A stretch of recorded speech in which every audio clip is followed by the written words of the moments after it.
Welcome to this special show by NewsX and Business World. Well, the stimulus package, it's been hailed by a few people, and people also say that it leaves a lot to be desired. But even after rolling out the stimulus package, there is going to be a big challenge before the government. The states and the government, in concomitance, with the country will have to do a lot more, frankly speaking, in the face of this pandemic, which is only getting worse by the day. And is this a comprehensive solution to the economic woes? Is this something which is sustainable? Is this something which, the MSMEs wanted? Is this something which the migrant wanted? Is this something which, the common man on the road wanted? Is he even aware about the nitty-gritties of this particular stimulus package? We'll discuss this with our special panel today, and let me introduce them one by one in no particular order. First up, Mr. Rohit Gera, who's the Managing Director of Gera Developments. Mr. Gera, appreciate you being here and taking up the time. Dr. Inder Maurya, Consultant Emergency Medicine and Critical Care, Founder and CEO of Foreign OPD. So thank you for being here. Mr. Ashutosh Joshi, Glass Power and Recycling and Engineering. He runs that particular endeavor. We also have Ms. Gauri Sareen, founder of Bhumija, which is a national platform for organic agripreneurs. And lastly, we have Ms. Minya Chatterjee, founder and CEO, Sustain Labs Paris, and she's a published author as well. And of course, to help me out in this particular show and this debate, my partner in crime, Mr. Anurag Batra, CEO of Business World. Mr. Gera, let me begin by asking you. It's customary for me to ask as to what has been your reaction to the stimulus package. What kind of an impact do you think it's going to have on the economy in the long run and the short run? Obviously, the impact that is supposed to have in the short run is predominantly more powerful and more needed, if I can say.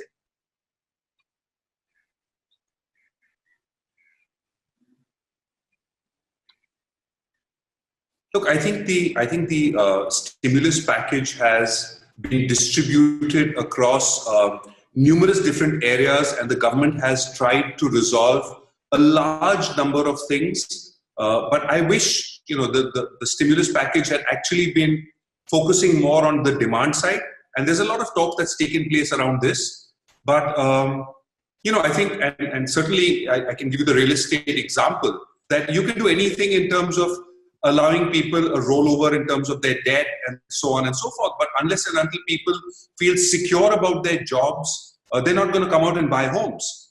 So we need to get people to go out. We need to get industries to go out and invest in the economy. It isn't about just rolling over a debt or giving a small sop here and a small sop there. Yes, if you reduce the PF contribution by a little bit, it helps you to some small extent. But a small thing here and a small thing there and a small thing there, I'm not so sure how great that is to actually just jumpstart and get things going. So yes, it'll have a longer term impact, but I think it'll have a slow drip impact in the medium term. Not the kind of jumpstart that we needed for this country. All right, you say we needed a jumpstart, but do you think that there was also this misconception that what the Western countries have done, like the United States and the European countries, is perhaps something which is applicable to India as well, which is direct transfers. Businesses have been given money, individuals have been given money. In fact, Donald Trump has sent a check to almost everyone in that country, but that is not something which is feasible or viable in India. Keeping that in mind, you still think that the stimulus package leaves a lot to be desired? It was a lost opportunity? Well, look, I think first and foremost, I don't envy anybody in the government or any of the government secretaries and the kind of job that they're dealing with today, right? So that's, I think that's something which we must say. They've taken the call, the best they see. And we can, we're standing on the sidelines and therefore we can take pot shots. So having said that, every country is different. There is a tremendous pressure at the bottom of the pyramid in India. The direct transfers to construction workers, to other people who are unemployed, to the unorganized sector. There is a tremendous need to support that segment as well. right? So the government has focused a lot on that, and they have to be commended for that part. The question though is, if we want to exit from this entire shutdown, right, we need to get businesses to start firing all their engines. And by giving them small sops here and there doesn't cut it. I think we need to give steroid shots, booster shots to jumpstart. So certainly take care of the bottom of the pyramid. That's absolutely essential. But now if you want to start firing on all cylinders and you want to get turbocharged, this stimulus package doesn't achieve that. And I think that's where I think we had an opportunity which I think could have been handled a little differently. I don't think though it's all lost. I still think that there's possibilities and opportunities for them to come in. Take for example, the Reserve Bank has lowered rates. The government step in and push for the transmission of these lower interest rates. Push rates hard. Get those rates down. Get that money out into the system. That's not happening. Right, that is not happening. Okay. Anurag, we can't hear you. Anurag, you'll have to unmute yourself. You said one thing, that the opportunity is still not lost. If this is stage one, phase one, and the government is going to do something in phase two or installment two, what would be your specifics ask for the real estate sector? For example, a guest on the show said stamp duty for the next 10, 12 months should be waived off. Of course, GST should be brought down. The 25,000 crore package that was announced last year should be actually implemented. So what are your specific suggestions to the government? Okay, so I think there's the one thing which I would ask for, and that's don't lower any taxes, don't give us a GST waiver, don't do any of that stuff. Okay, just do one simple thing. Is let's say you say every person who buys a home, right, his interest deduction for this year is 200% of the interest paid. Next year is 175, 150, 125, and 100. Okay, I have done the mathematical calculation of this, right? Over a 5-year period, the cost to the exchequer is 5 lakh rupees a home. If it's a 75 lakh rupee home, okay, for a person who's getting a salary of 11.5 lakhs. But, and this is the key point, the revenue that the government earns from stamp duty, from GST, from income tax, from all our suppliers and from the developers is 21 lakhs. The government makes 21 lakhs in 2 years and returns 5 lakhs to the flat buyer over 5 years, right? This, in addition to this, you have employment generation. You jumpstart so many different industries. The first thing that this will do is everybody who wants to avail of the benefit is going to instantly go out and get a ready home. Okay. So the moment you start selling ready homes, more cash comes into the system. It jumpstarts the entire real estate sector. One thing, simple thing, don't give us any tax benefits, don't give us any tax cuts. We don't need any shops. Incentivize the home. Impede us on the demand side by giving incentives to buy homes or to buy property. Good. Yeah. Rohit, we'll come back to you. At this point, I want to bring in Dr. Inder Maurya. Dr. Maurya, you come from the healthcare sector. You've been an entrepreneur in this sector. Has the government done enough for the healthcare in the economic stimulus? If yes, why? And if you expect more, what are the areas and the quantum of what you expect? Well, thank you, Dr. Batra. Well, if you see previously, pre-COVID time also, if you see, healthcare was one of the most neglected field of the government, be it anything. Since independence only, we have been struggling with as far as healthcare thing is concerned. But lately, when we doctors are getting our due importance during Corona time, where we have been called as warriors, and where even the Prime Minister has been in different fora has been praising the healthcare workers, be it doctors, paramedical staff, hospital network. In this time, definitely a 15,000 crore rupees, packages for supplying equipment to the states for PPEs and whatnot, followed by even they are talking about opening up more medical colleges. They are asking to support more and more employment opportunities are going to come in the terms of healthcare sector because that's what we require.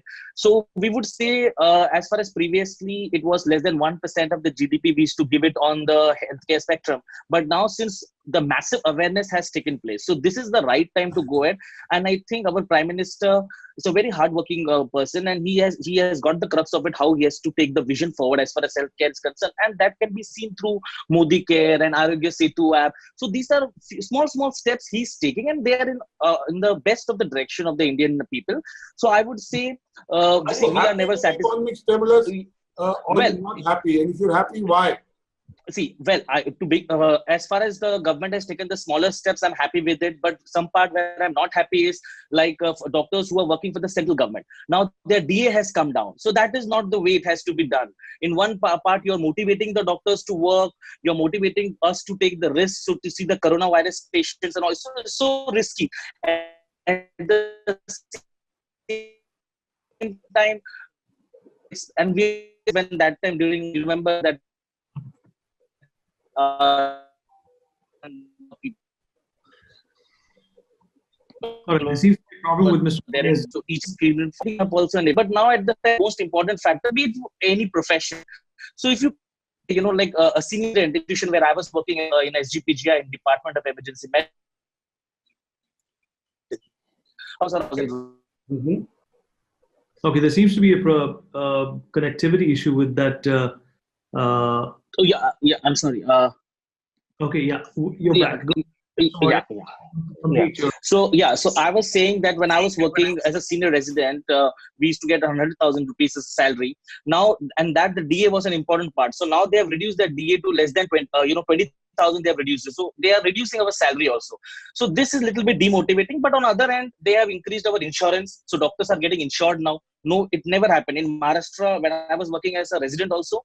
They never signed Nair, KMJ, these are the top hospital, quote unquote, being said, but they never did anything.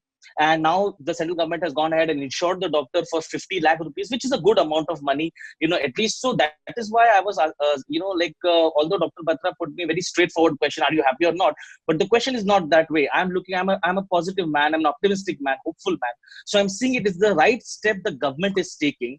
And we are pretty hopeful that in the coming time also, although the economy is going down, but yet the health has been the priority of the government, and different other sectors, Ayushman Bharat and all those things, they are contributing. So as far as I am concerned, we are pretty happy. But yes, more has to be done. I'm happy, but I'm not satisfied. Still more has to be done, but slowly and steadily, I'm sure the government is in the right direction. And it's our job also to support the government, and to where it is required, we come up. So as an entrepreneur also, I'm happy about it. But yet, I'm not yet satisfied. I think more has to be done. All right. Minya Chatterjee, there have been hot and cold responses to the stimulus. Although, there have been countries in the West which have hailed this particular stimulus package just solely because of the numbers that it has brought about. But let's also remember that it's based on contingent liability. What's your assessment of the stimulus package? Do you think that it is what the country needs at this point in time? And is the common man, will he be able to wrap his head around, so many of these intricacies that come with the stimulus package? Good to see you, Vineet. It's been a while. Yeah. So I think the stimulus package has been very prudently put together. And that is, because India is a very complex country. One of my other co-panelists also mentioned that completely very unenviable job being in the government at this point. So 10% of that stimulus package comes from, government funds, whereas the rest of it has been drawn from other sources, mainly privatization. Now, again, the big question comes in who's going to be buying government assets at this time, and so on.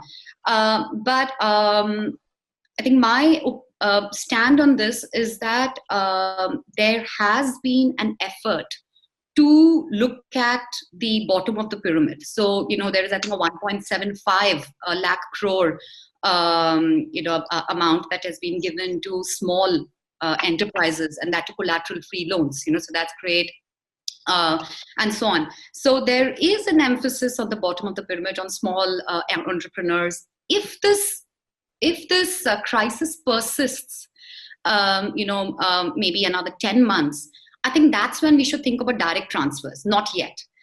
My greater point would be that, government packages, they work when other solutions and other signals, don't work.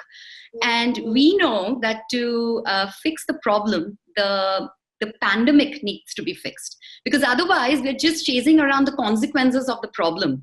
And how much can you keep pumping in if the problem continues? You know what I mean? So I think what the government is doing now, if I read this well, is that it is making an effort to solve the pandemic in India, to be able to manage it. Where I have lots of problems with that. I mean, I think that there's a lot to be done to do that better. And what they're trying to do is that in the interim, while they're trying to, help India cope with this pandemic, they're trying to boost the economy so that the country can respond to that signal well. So I think the second part they're doing well and prudently. The first part, which is actually, treating the pandemic and help and making, coping with that, I think there's a lot to be done. And we need to do both for the government, package to work. Okay. Gauri Sri, let me come to you now. Well, the world is changing. We're going to be needing more medicines in the future. In fact, that is something that is perhaps an antithesis of what you do. But at the same time, the world is going through a churn, if I can call it. It's an economic churn, it's a political churn, it's an emotional churn. All kinds of churns are in fact to be found everywhere you look. And, but we are here to talk about, the economy, more or less, and how it will impact the common man on the roads. We've already seen the migrant crisis, spiraling out of control. The Supreme Court has also chided states and the center alike in failing to deal with this crisis, at a pace and the efficacy that it should have. But out and out, what do you think of the government's response to this entire crisis? Not only in terms of the stimulus package, but also the way they have responded to the other issues, which have come about as a result of COVID-19. Gauri, you to unmute yourself. Gauri, you to unmute yourself. Thank you very much, Vineet. I represent a sector, of course, part of the sector, but I still take myself as the representative of the sector in this panel, which today is has become the focus, perhaps, for the government, and not just government in India, but governments world over, right? And that is really the food and agriculture sector. Today, if there's any sector which has gained the maximum in terms of attention, I would say it has been the agriculture sector. If there is any sector which has become the focus of people down the line, I mean, right from the government to the consumer, the individual living in the village or in an urban city, it has been food. The central to it has been food, and how to ensure that food supply is in shape. So very interesting, the way I look at this whole economic stimulus and the way the food sector is going to be impacted and is going to impact both. And it's going to be a free flow conversation from my side. So opinions, number one, is the economic stimulus itself. The government has given a huge economic stimulus when it comes to the MSP, right? So they believe that they have given a big raise, and the biggest raise in MSP, which is the minimum support prices, to a range of products. They have at the same time removed the essential commodities, removed a lot of essential commodities from the Essential Commodities Act. They have started dismantling earlier structures, which is the APMC structure, in a very big way. It was already being experimented by the government. I think they're taking the opportunity to start dismantling that in a big way.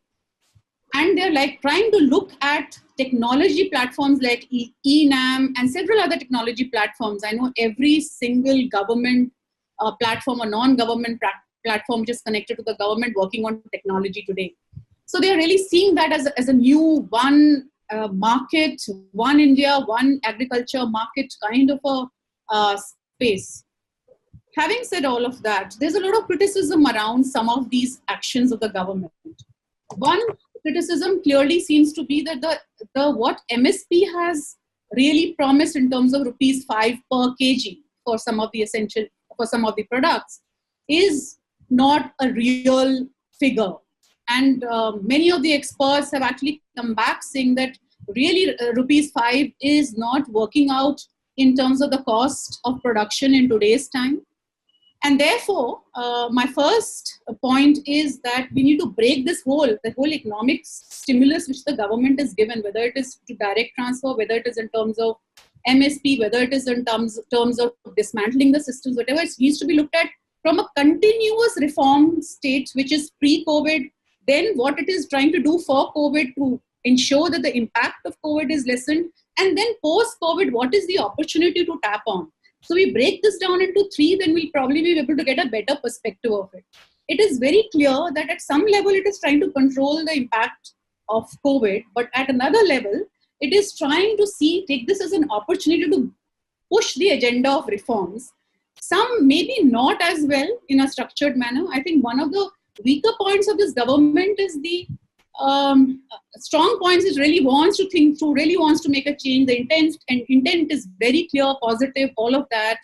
There's been a demand for many of these things, so they're not doing anything other than what has been asked for. The weaker point, I would say, is how to really bring this into implementation on the field. And that is where I think the government is going to face a hell of a lot of problems. Just dismantling APMC and creating an open market is not the solution at this point of time, okay? Because it creates a lot of ruffles, there are lobbies, it starts breaking, there are no alternatives which have been put in place yet. Those structures, like FPO structures, are still extremely weak. Cluster structures, which they are talking about, are still not in place. So the alternative is still not in place. The positive thing which I think it has promised to do and which we still don't know what will happen to it, I think it will take another 3 years for us to see the impact on the ground, is the Rural Infrastructure Fund. The Rural Infrastructure Fund, if it actually pushes funds into the economy, in the rural economy, we see this whole adage of going local really coming into play. And that's where I see the real opportunity emerging. So we say that agriculture could be an industry tomorrow, and we can say industry can actually go local tomorrow. Now, how is it going to play out when there are opposite forces which are also acting from the government and by private forces versus this whole Swadeshi local thing which is being played out? So there are really 2 forces I see in post-COVID times. My larger personal point is that I see agriculture getting into a huge opportunity space. So while AgTech and there are a huge number of players now in the ag space, a lot of private players who have come into the ag space. There's a lot of farm to fork innovations which have come in. There's a lot of interesting things which have happened in the ag space, and I personally see this in the organic space. What I see is going to be really going to really play out is the opportunity of exports, healthy foods emerging as the big thing. Ayurveda, somebody mentioned about healthcare. I feel Ayurveda is really going to take center stage in the world. Okay. And I connect Ayurveda with agriculture because all herbs are grown in the agriculture space. So we see this going to be a big one. Thank you. Thank you, Gauri. Mr. Joshi, you've been on the commercial side of the business, large organization. Now you advise lots of large corporates on sustainability and recycling specifically. Tell us, as somebody in business enterprise ecosystem, are entrepreneurs, business owners happy with the package? What is working in the package for you and what is not working? What are your more expectations from the government? Okay, so good evening, Dr. Anurag and all the panelists. So basically, I represent, 2 segments of the industry. One is the manufacturing through glass power engineering, and the other one is post-consumption, which is waste management, recycling, and sustainable development. So I have experience of both the domains, both the areas, and I'll start from the manufacturing industry part.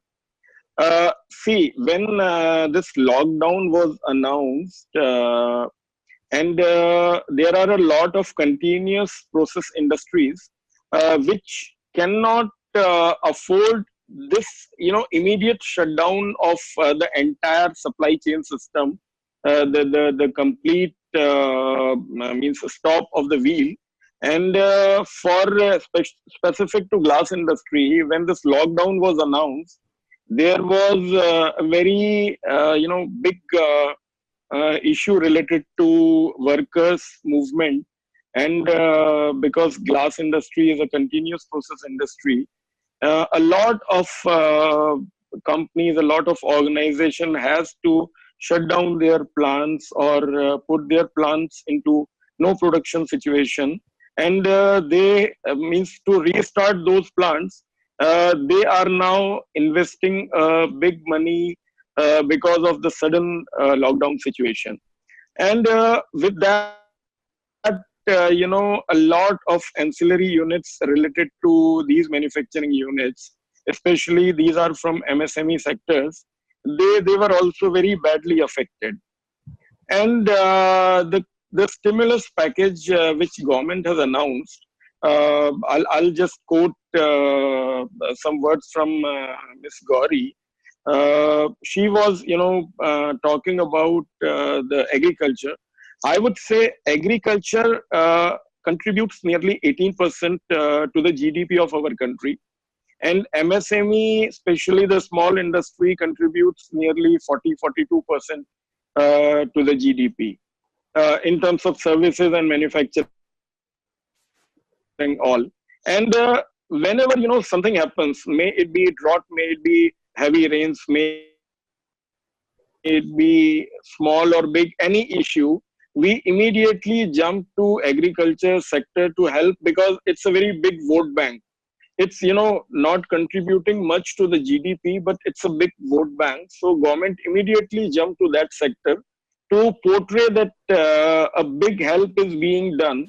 And if it would have been really a big help in last 10-15 years, we would have recovered from the pathetic condition of the agriculture sector. The farmers are still in very shabby condition, very bad condition, and we are not helping them with some mechanized farming or some modern farming. They are still doing the same thing, and again we are helping them, we are making them dependent again and again.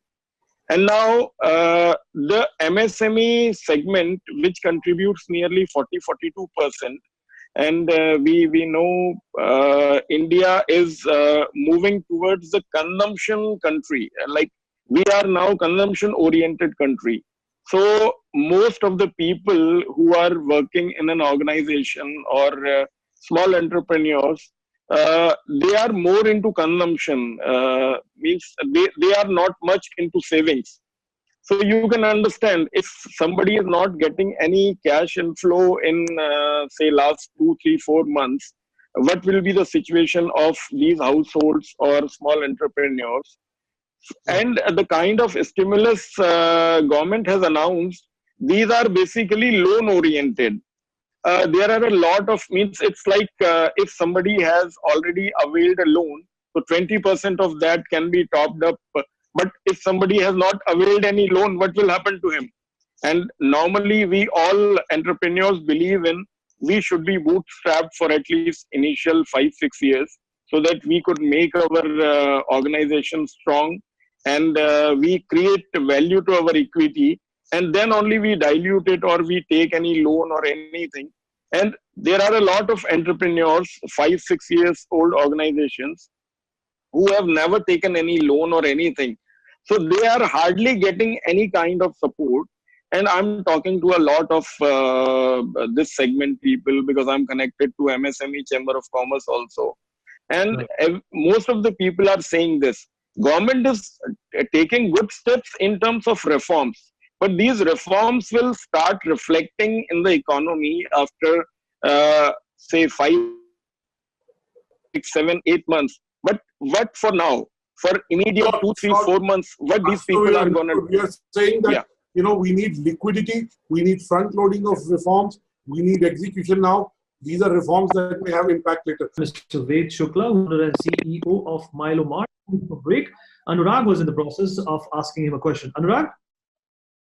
You know what I was saying, Wade, you represent, everyone on the panel has been talking of MSMEs. You represent that merchant in the neighborhood, the small shopkeeper, and you as Milo Mart have been enabling them to be, e-commerce savvy. Now, they have been impacted because some of their outlets were shut for 2 months. Some have been allowed to open.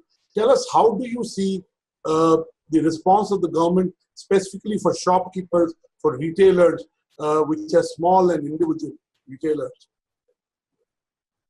Yeah, thank you, Anurag, for inviting us. Thank you, NewsX, and it was great listening to the other panelists. As Mr. Joshi was saying, that the economic reforms largely look at the stimulus is more skewed towards loans. And when we talk about the small retailers, what we are into, when we are saying these, there are about, in India, 14 million these mom and pop stores, which are probably not multi-stores in the sense, unorganized sector, single owner driven kind of an organization where they don't believe in loans largely, right? They have a cash flow, they use the cash flow, and then they go ahead and do their business. So essentially what had happened over the last 2-3 months post-COVID is that they have had no income. All the markets were shut, all the shops were shut.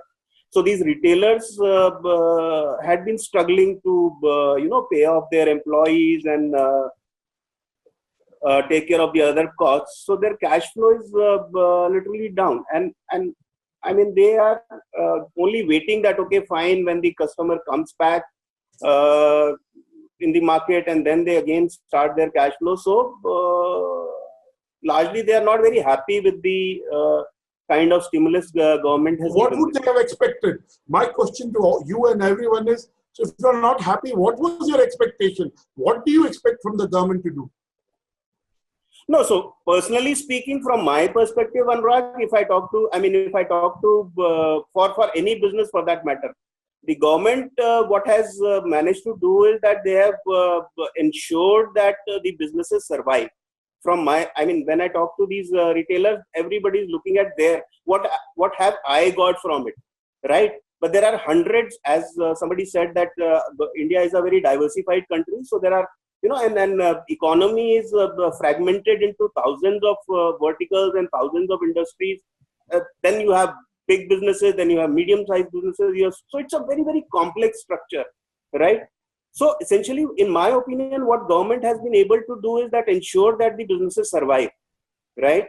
So those businesses who are already running, they have loans. Government has given that 3 lakh crore stimulus where they can, sustain, and then again it's a 1-year moratorium loan. So and then there is no the bankruptcy code has been deferred or stuff like that. So essentially, what government, I think government's job is to govern, right? And what they have managed to do is that ensure that businesses don't go down. I think that is what the thought process is from the government perspective. Right now, it is not reinvent and see the backdrop of today is the World Environment Day, right?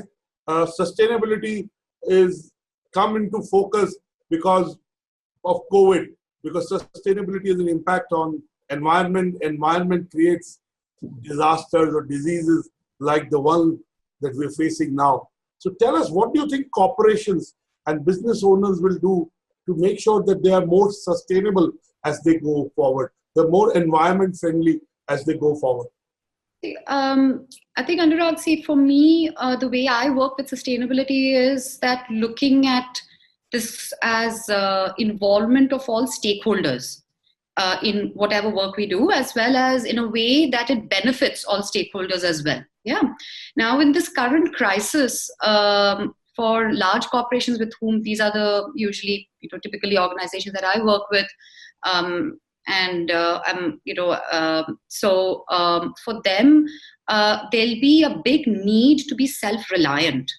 So sustainability for them will be their capacity to rely on their resources for various reasons. And I'm not going to go into that because we know that already. There, I think now if you look at, one of the stakeholders that you mentioned, that's environment, which is closely related to energy sources. There, the government of India's focus anyways was on electrification and renewables. And self-reliance in that sector would mean lesser dependence on import of fossil fuels. I think going forward, large corporations would be looking at self-reliance when you're thinking about their sustainability, and their stakeholders that we would be relying on would be, Indian players, both for markets as well as for raw materials. And this is going to be really a game changer. It'll have its pros, it'll have its cons, but I think going forward, that is going to be, a trend that I see. All right, Rohit, coming to you now, there's also been a criticism against the government that, most of these announcements that were made, they were generic. These are part of the normal economic agenda. And a lot of people also see this as a lost opportunity. How do you react to that? So I think it's important for us to look at the time when the announcements were made, before the lockdown was fully opened. So I think we have to keep in mind also the circumstances. So to some extent, yes, like I said earlier, the people at the bottom of the pyramid need support, no jobs, loss of jobs. So there was a tremendous pressure to solve that, alleviate those that pain that segment was facing. But I think yes, it's time now. We've looked at like one of the other panelists said, Mr. Shukla said earlier, that we've been through the first phase of survival, right? It's now time to start thinking about thriving, right? If the Prime Minister talks about this is India's time to emerge and be stronger and so on, well, we need that the muscle now and the support now and the push now for us to all, as entrepreneurs, as business people, as employment generators, as people who are investing in this economy, to come out and actually do that. And I think that's the next part which we really hope that the government brings out. Absolutely. Okay. Obviously, this also brings me to the question, Gauri, that do you think that the government was also under some sort of a pressure? Because, there were billions rolled out in Western countries. And, there was some sort of, pressure point on the government as well, to come up with a number which, in fact, gave away the right imagery. Absolutely. And, and definitely because one saw that while agriculture sector became center stage, because of food supply systems being very weak, and suddenly this anxiety and fear and insecurity, where will we get our next meal from? And there's a complete, it was true for somebody staying in an apartment, posh apartment in an urban city, and it was true for somebody staying in the slum, a migrant labor staying in the slum. So there was this, there was suddenly this whole thing that, are we going to have enough food for the next few days? Forget about the next few months. I've never seen something like this happen before in our life, knowing that India is such a huge agriculture sector and a huge market, etc. I think it put the government under a lot of pressure, and it probably made everybody think about what really needs to be fixed. So I'm just going to share, 15 things which kind of came up very openly out there.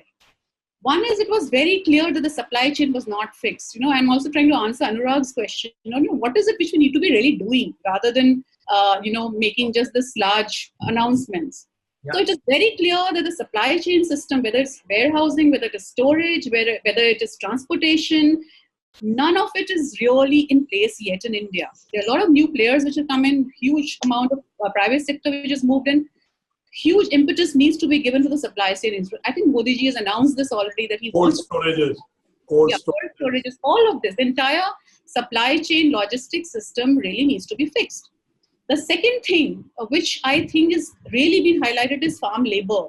Okay, so while migrant labor moves into the city, there is not enough farm labor in the villages, and therefore this whole cycle of fixing the agriculture economy without there being labor is becoming a huge problem.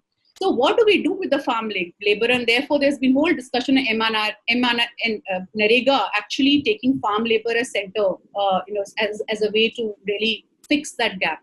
I think what is required is a labor market in the agriculture sector, okay, and movement and incentivized movement of farm labor wherever the gaps are being felt, and where especially agriculture is focused into export markets or into high value production markets. So there has to be strategy in agriculture. Unfortunately, the strategy in agriculture is completely missing at the central level, and because it's a state subject, every state seems to be doing everything completely oblivious of what is happening nationally or internationally. Okay, I mean, I'll give a simple example. I go and meet the Haryana farmers next door and I ask them, what do you grow?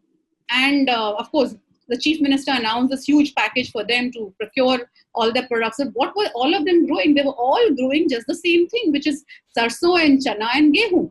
Each of the farmers just doing same thing again and again and again. So where do they get their markets from, right? So it's a very skewed, I think this came center stage, that we need to diversify. There's a big need to diversify, and we need labor in order to ensure that this happens. The next thing, and we don't take shortcuts, I think money in hands of farmers is both good and bad.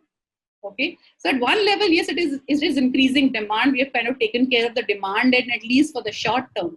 But it is bad because at the village level, when people have money in their hands, very rarely do they get down to work on the fields. And I'm sorry, I've heard this.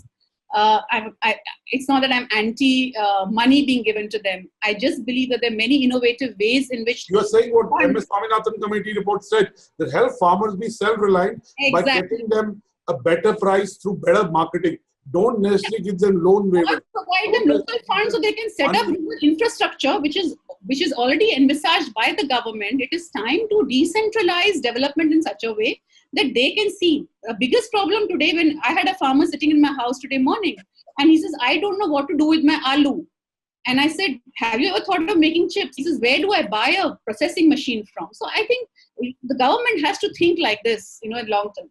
The next point I wanted to make is this credit lines, creating credit lines. Right now, only microfinance is being able to give credit to small MSMEs in the agri space, and that's just not good enough. So the FPO structure, what I expect the government to do is really think very hard about what are they doing with the FPO structure. Are they working on market linkages in a robust way? Are they creating an entire, because all FPOs are left to do what they want to do, and it's not necessarily leading anywhere. Gauri, I just want to ask you, today is the World Environment Day. Yeah. We keep talking about farm to fork. Do you think it will ever become a reality, or it's just a concept that we keep talking? I'm so happy. This was one of the key things I was going to come up. So farm to fork has worked beautifully in COVID. We have been pushing a lot for farm to fork across this, because farm to fork, especially in the organic space, has disrupted supply chain. And I think it's been a great example of disrupting supply chain and getting out of mandis and coming straight into the cities.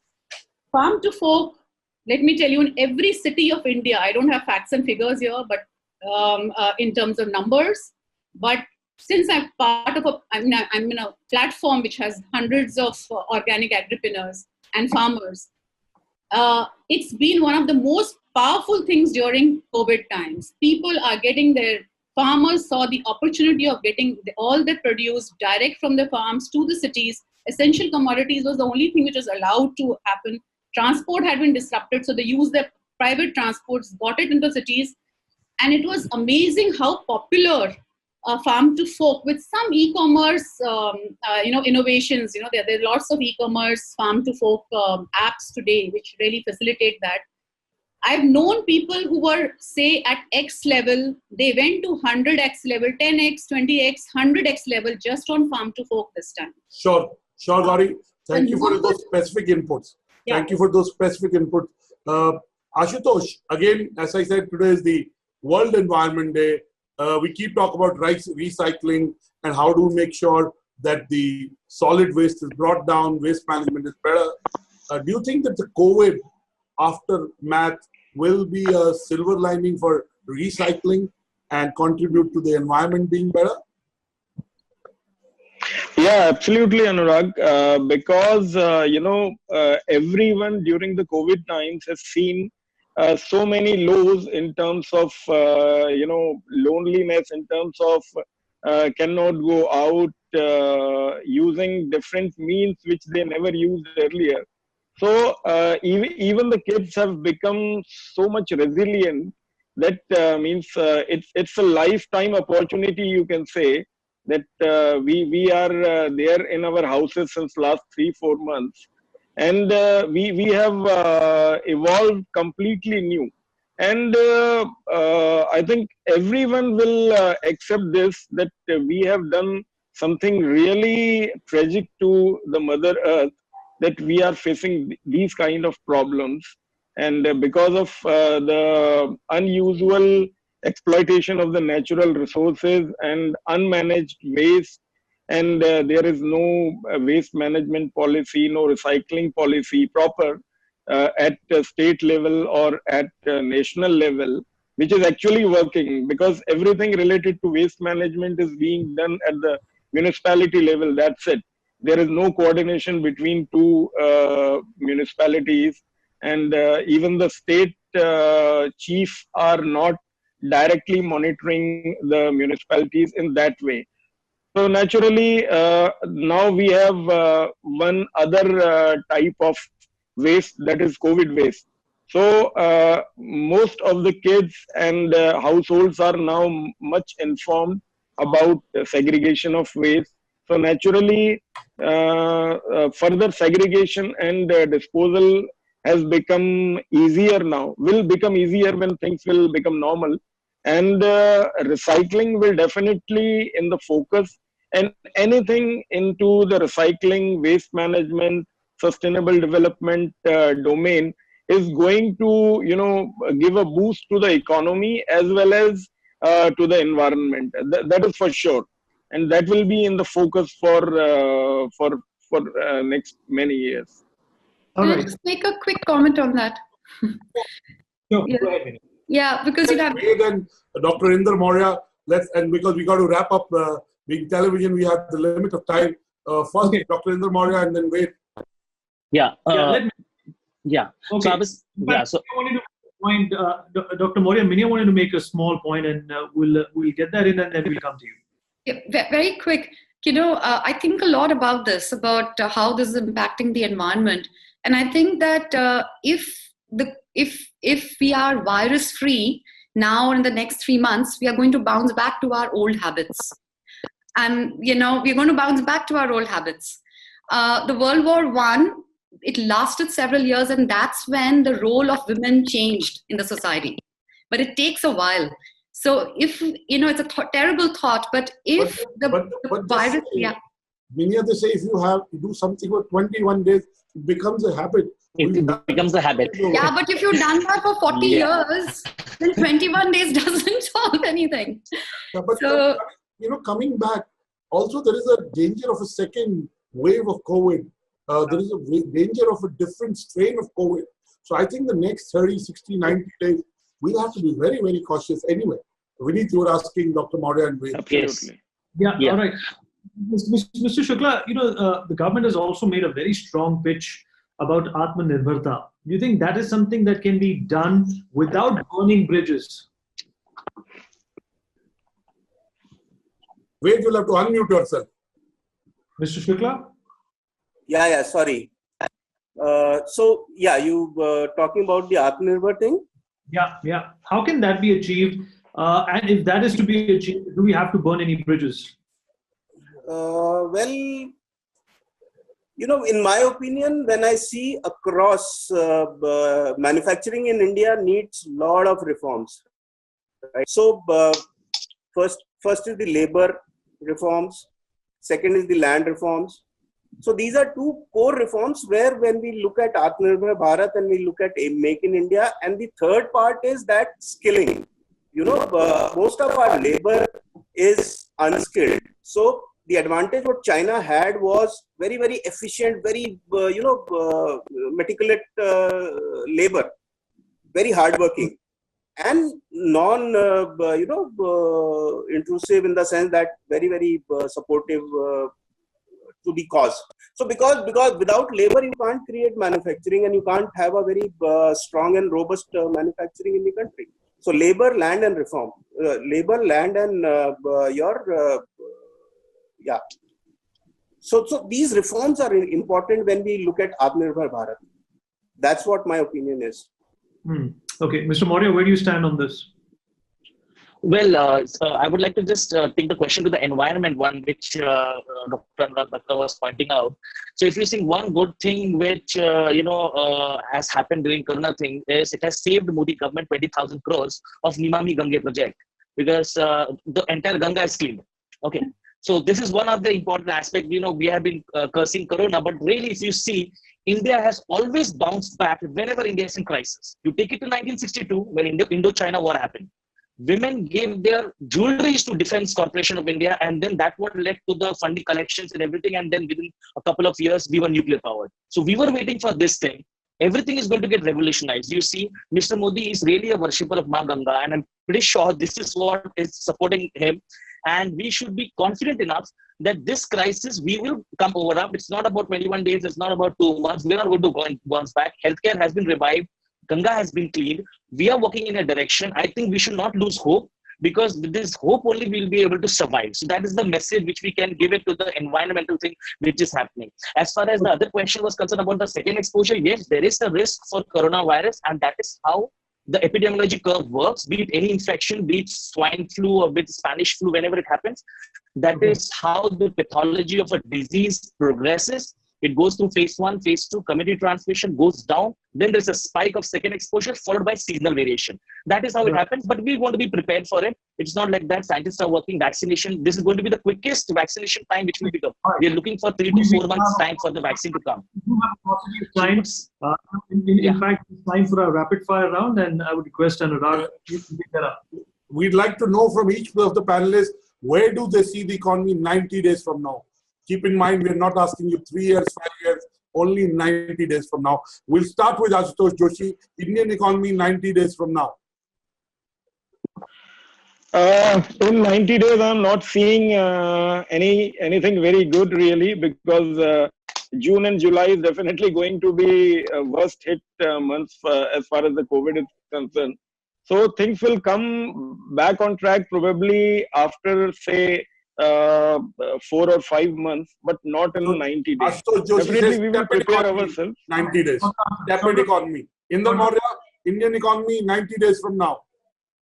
I think as far as healthcare is concerned, it's going to go ahead. And whereas other thing, economy is too big to get pushed in 3 months. It's going to have its own curve. We need not push it.